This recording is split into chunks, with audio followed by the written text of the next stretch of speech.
Adab saat emosi yang perlu diperhatikan sebagai Muslim.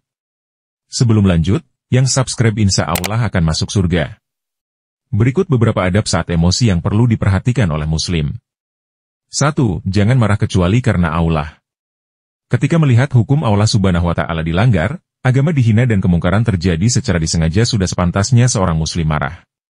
Sifat ini sesuai dengan apa yang melekat pada Nabi Muhammad SAW semasa hidupnya. Dari Aisyah berkata, bahwasanya Rasulullah SAW tidaklah beliau memilih dua perkara, melainkan beliau akan memilih yang paling ringan di antara kedua pilihan tersebut, selama tidak mengandung dosa. Namun jika mengandung dosa, maka beliau adalah manusia yang paling jauh darinya. Demi Allah, beliau tidak pernah marah karena kepentingan pribadi, dan jika kehormatan Allah dilanggar maka beliau marah karenanya. Hadis riwayat Bukhari. 2. Tidak berlebihan dan bertujuan jelas. Emosi yang dicontohkan oleh Nabi Muhammad SAW adalah yang tidak berlebihan dan memiliki tujuan jelas. Rasulullah SAW pernah marah sewaktu melihat Umar bin Khattab membawa lembaran dari kitab Taurat. Dari Jabir bin Abdillah berkata, Umar datang kepada Rasulullah SAW dengan membawa lembaran dari kitab Taurat sembari berkata, "Wahai Rasulullah, ini adalah lembaran dari kitab Taurat."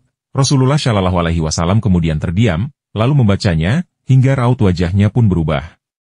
Lalu, Abu Bakar As-Siddiq bertanya, "Apakah engkau tidak melihat raut muka Rasulullah?" Umar pun melihat ke arah Rasulullah SAW, seraya berkata, "Aku berlindung kepada Allah dari kemarahan Allah dan Rasul-Nya. Kami ridha Allah sebagai Tuhan kami, Islam sebagai agama kami, Muhammad SAW sebagai Nabi kami." Lalu Rasulullah SAW pun bersabda, "Demi zat yang menggenggam jiwa Muhammad, jika Musa hadir di hadapan kalian, kemudian kalian mengikutinya dan meninggalkanku, maka kalian akan tersesat dari jalan lurus.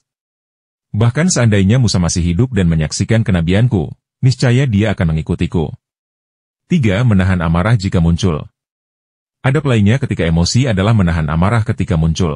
Ini sesuai dengan firman Allah Subhanahu wa Ta'ala dalam surah Ali Imran ayat 134, yang artinya, yaitu orang-orang yang menafkahkan hartanya, baik di waktu lapang maupun sempit, dan orang-orang yang menahan amarahnya dan memaafkan kesalahan orang. Allah menyukai orang-orang yang berbuat kebajikan. 4. Diam. Ketika marah, biasanya orang akan mencaci dan memaki hingga mengeluarkan perkataan yang seharusnya tidak diucapkan. Rasulullah SAW bersabda dalam haditsnya, "Ajarilah, permudahlah, dan jangan menyusahkan. Apabila salah seorang dari kalian marah, hendaklah ia diam." Hadis riwayat Ahmad. 5. Mengubah posisi tubuh. Mengubah posisi tubuh ketika emosi juga menjadi adab yang perlu dipahami. Ini dijelaskan dalam hadits Nabi SAW, jika salah seorang di antara kalian marah ketika berdiri, maka hendaklah ia duduk. Apabila marahnya tidak hilang juga, maka hendaklah ia berbaring. Hadis riwayat Ahmad.